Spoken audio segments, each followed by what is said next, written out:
दोस्तों, कंचन ने जिस सुधीर को विकलांग होते हुए भी अपनाना अपना धर्म समझा था, उसी सुधीर ने आज उसके पत्नी होने के अस्तित्व को ललकारा था। आज उसके सामने सुधीर का दोहरा चरित्र जाहिर हो गया था। सचमुच पुरुष को बदलते देर नहीं लगती। यह वही सुधीर था जिसे मैंने हर हाल में स्वीकारा। चाहती तो शादी से इनकार कर सकती थी, पर मेरे अंतर मन को गंवारा न था। एंगेजमेंट के 1 महीने बाद सुधीर का पैर एक एक्सीडेंट में कट गया। भावी ससुर ने संदेश भिजवाया कि क्या मैं सुधीर से इस स्थिति में भी शादी करने के लिए तैयार हूं। पापा दुविधा में थे। लड़के की सरकारी नौकरी थी, देखने सुनने में खूबसूरत था। अब नियति को क्या कहें, पैर कटने को लिखा था सो कट गया।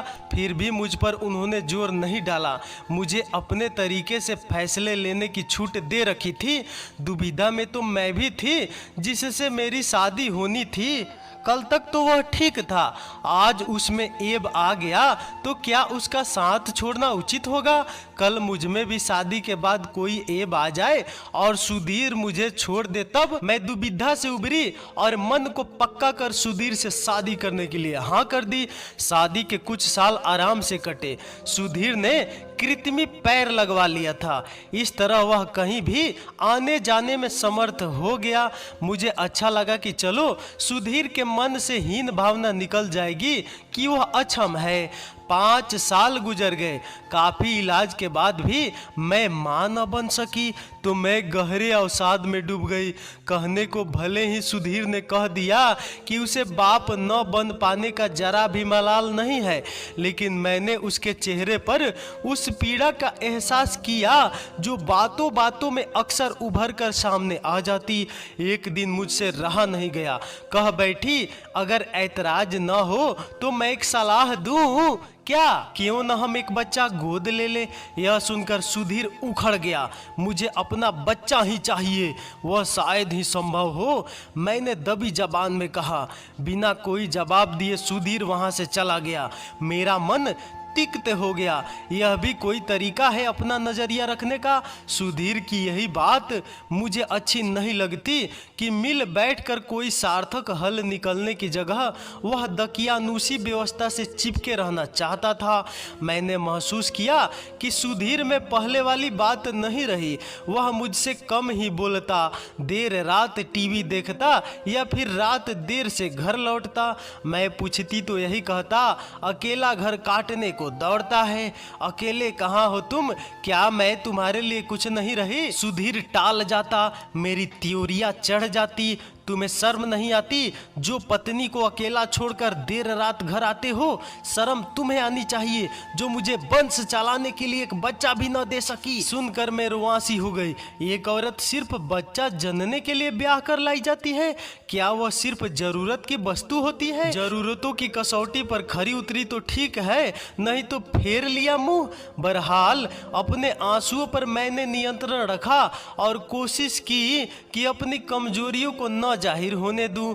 मैं तुम्हारी बीबी हूं, मुझ पर पूरा हक है यह जानने का कि तुम देर रात तक क्या करते हो। अच्छा तो अब समझा। सुधीर के चेहरे पर व्यंग के भाव तीर आए। तुम्हें जलन हो रही है ना कि मैंने कहीं दूसरी न रख ली हो। रख सकते हैं आप, यह कोई नई बात नहीं होगी मेरे लिए। तो क्यों पूछताछ करती हो। सोच लो कि मैंने रख ली। भले ही यह कथन झूठा हो तो भी इससे सुधीर की मनसा समझ में तो आ ही गई। वह चला गया, पर एक ऐसा दंश दे गया जिसकी पीड़ा का सूल मेरे अंतस को देर तक भेदता रहा। अकेले में सुबकने लगी। कैसे कोई पुरुष इतना बदल सकता है। 5 साल जिसके साथ सुख दुख साझा किया, वह एकाएक कैसे निर्मोही हो सकता है। लाख कोशिशों के बाद भी मैं इस सवाल का जवाब न ढूंढ सकी। किसी तरह मैंने अपने आप को संभाला। कंचन एक बेहद ही सुलझी हुई लड़की थी। वह सुधीर में ऐब देखने के बाद भी उसे अपना जीवन साथी बनाने के लिए तैयार हो गई। आज सुधीर के एक दूर के रिश्ते की मामी की लड़की सुनीता आने वाली थी। बिन बाप की लड़की थी। उसे बीएड करना था। इस लिहाज से तो वह 1 साल रहेगी ही रहेगी। हालांकि सुधीर के माँ बाप ना आंख भौं सिकुड़ रहे थे। दीदी बिन बाप की बेटी है, तुम लोग चाहोगे तो अपने पैरों पर खड़ी हो जाएगी, वरना मेरे पास तो कुछ भी नहीं है जिसके बल पर उसका ब्याह कर सकूं। पढ़ाई लिखाई का ही भरोसा है, पढ़ लिख कर कम से कम अपना पेट तो पाल सकेगी। कहकर मामी रुआसी हो गई। मेरी सास ने उन्हें ढाढ़स बंधाया। मेरी सास सुधीर की तरफ मुखातिब हुई। सुधीर, तुम सुनीता को उसका स्कूल दिखा दो। बेटा, यहाँ आने जाने के लिए रिक्शा तो मिल जाता होगा। मामी जी मुंह बनाकर बोली, नहीं मिलेगी तो मैं छोड़ आया करूंगा। सुधीर ने एक नजर सुनीता पर डाली तो वह मुस्कुरा दी। यही सब सोच कर आई थी कि यहाँ सुनीता को कोई परेशानी नहीं होगी, तुम सब लोग उसे संभाल लोगे। मामी जी भावुक हो उठी। वे आगे बोली, सुनीता के पापा के जाने के बाद तुम लोगों के सिवा मेरा है ही कौन। रिश्तेदारों ने सहारा न दिया होता तो मैं कब की टूट चुकी होती। यह कहकर वह सुबकने लगी। सुनीता ने उन्हें डांटा। हर जगह अपना रोना लेकर बैठ जाती हैं।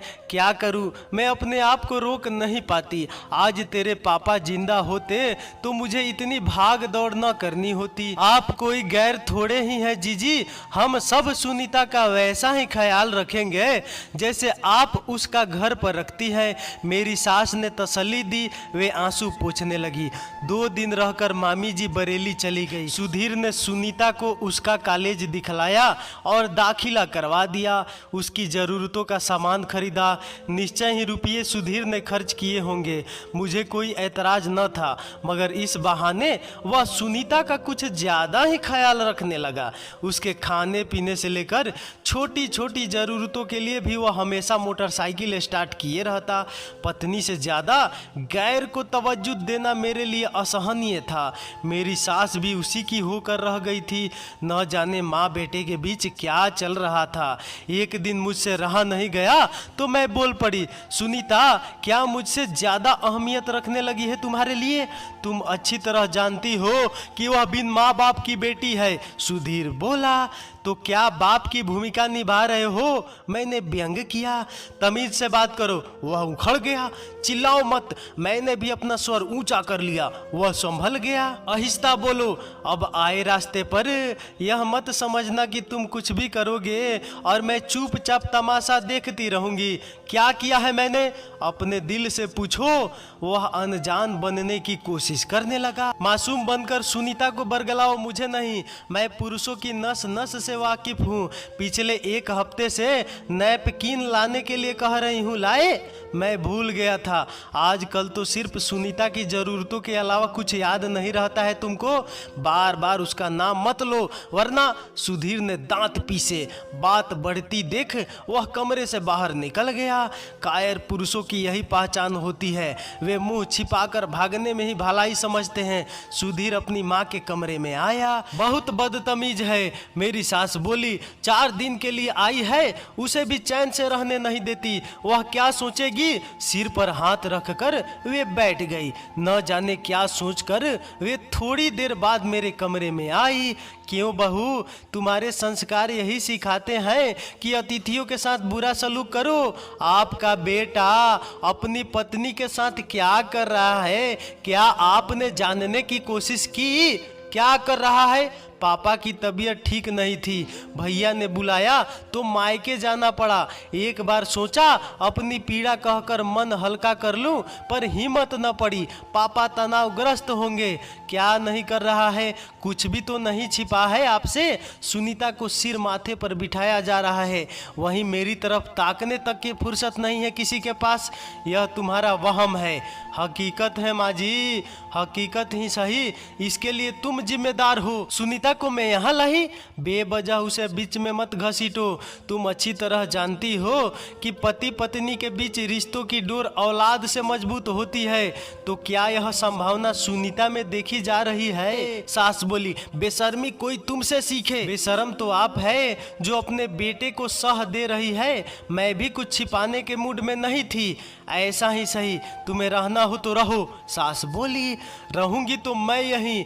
देखती हूँ मुझे कोई मेरे हक हक से कैसे वंचित करता है। अति भावुकता के चलते मेरी रुलाई फूट गई। बिस्तर पर लेटे लेटे सोचने लगी, एक मैं थी जो यह जानते हुए भी कि सुधीर विकलांग है उसे अपनाना अपना धर्म समझा। वही सुधीर मेरे बाजपन को इतनी बड़ी विकलांगता समझ रहा है कि मुझसे छुटकारा पाने तक की सोचने लगा है। इतनी जल्दी बदल सकता है सुधीर। यह वही सुधीर है जिसने सुहाग राते वाले दिन मेरे माथे को चूम कर कहा था, यह मेरा सौभाग्य है कि मुझे तुम जैसी विशाल हृदय वाली जीवन संगनी मिली। मैं तुम्हें यकीन दिलाता हूँ कि कभी अपनी तरफ से तुम्हें शिकायत का मौका नहीं दूंगा। आज सुधीर इतना गिर गया है कि उसे रिश्तों की मर्यादाओं का भी ख्याल नहीं रहा। माना कि दूर के रिश्ते की मामी की लड़की है सुनीता, पर जब नाम दे दिया तो उसे निभाने का भी संस्कार हर माँ बाप अपने बच्चों को देते हैं।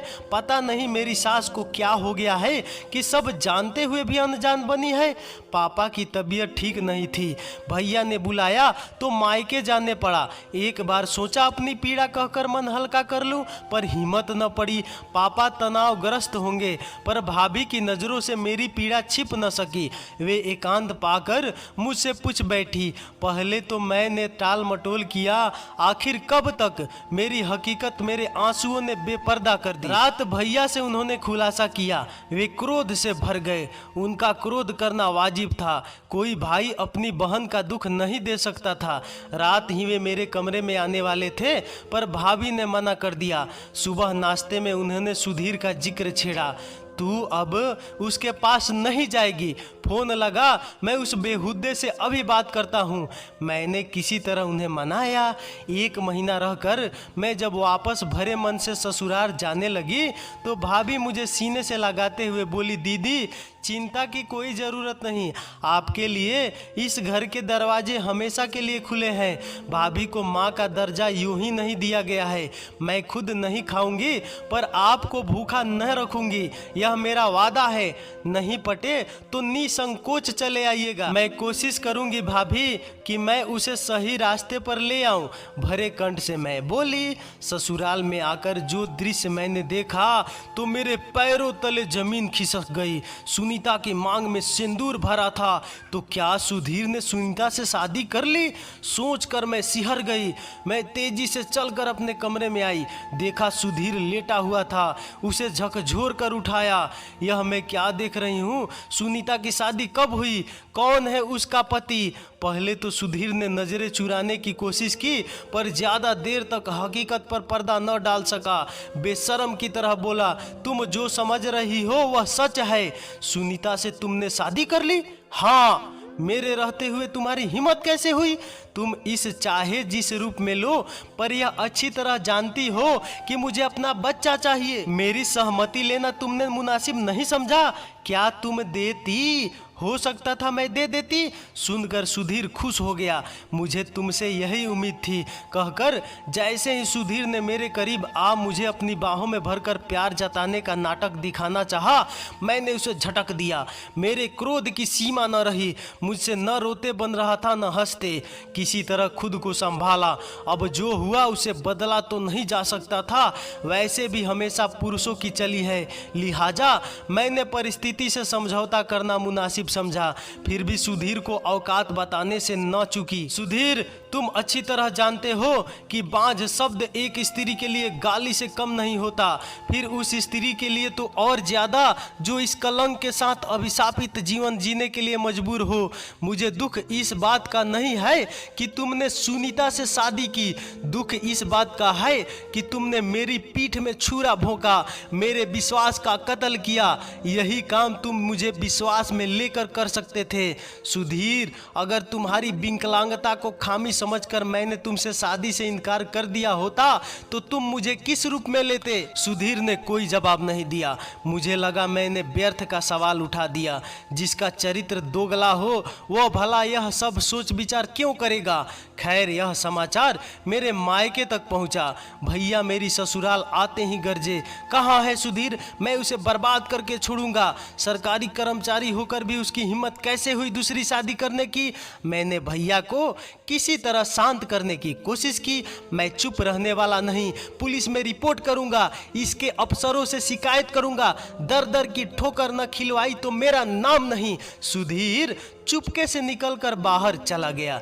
मेरी सास आई, भड़ास निकाल ली। अब मेरी भी सुनिए। सुनीता बिन बाप की बेटी थी, सुधीर ने सिर्फ सहारा दिया है। वे बोली, अपनी बेशर्मी को सहारे का नाम मत दीजिए। एक को सहारा दिया और दूसरे को बेसहारा किया। भैया ने व्यंग किया। आरती को क्या किसी ने घर से जाने के लिए कहा है? सास बोली, निकल ही जाएगी। भैया बोले, उसकी मर्जी, पर मैं न चाहूंगी न ही सुधीर कि वह इस घर से जाए। उसका जो दर्जा है वह बना रहेगा।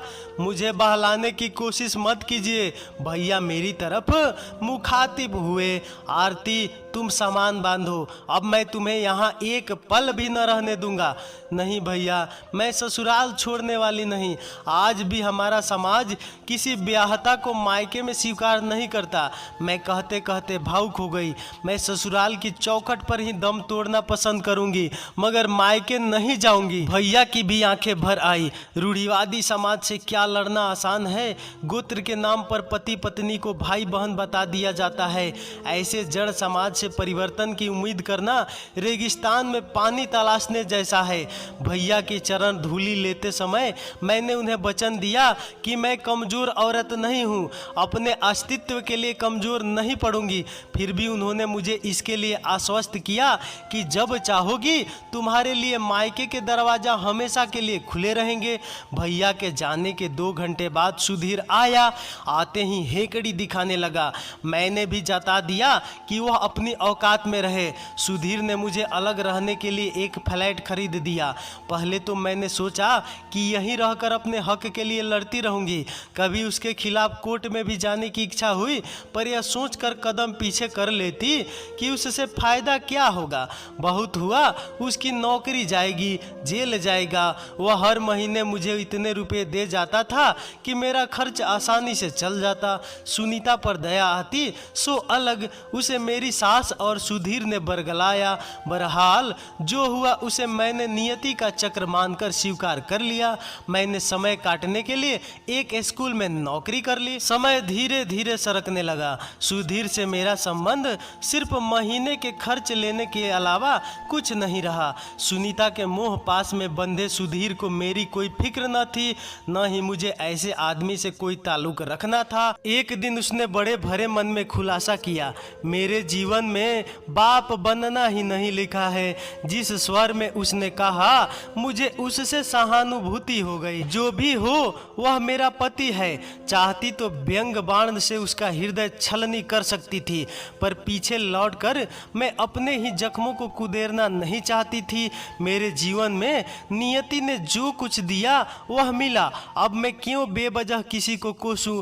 फिर भी पूछ बैठी, क्या हुआ? सुधीर बोला, सुनीता के खून में इन्फेक्शन है।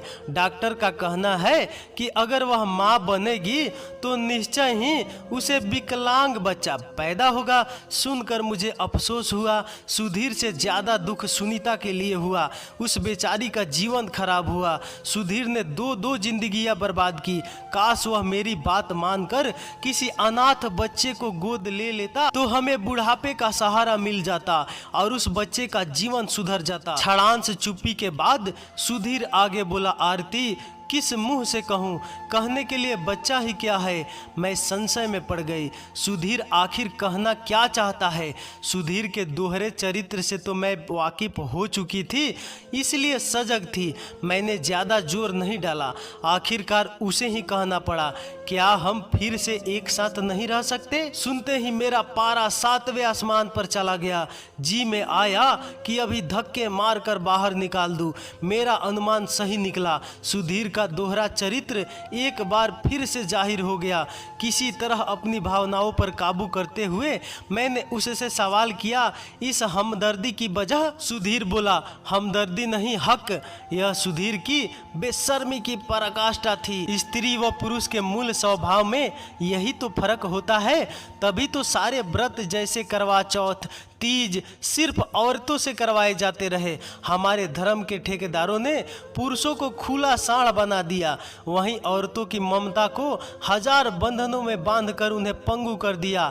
पर मैं भावुकता में नहीं बही। जब सुनीता को ले आए तब हक का ख्याल नहीं आया। बड़ी मासूमियत से सुधीर बोला, मैं भटक गया था। मैं बोली, अब गलती सुधारना चाहते हो? वह चुप रहा। मैं उसके चेहरे के पल पल बदलते भाव को बखूबी पढ़ रही थी।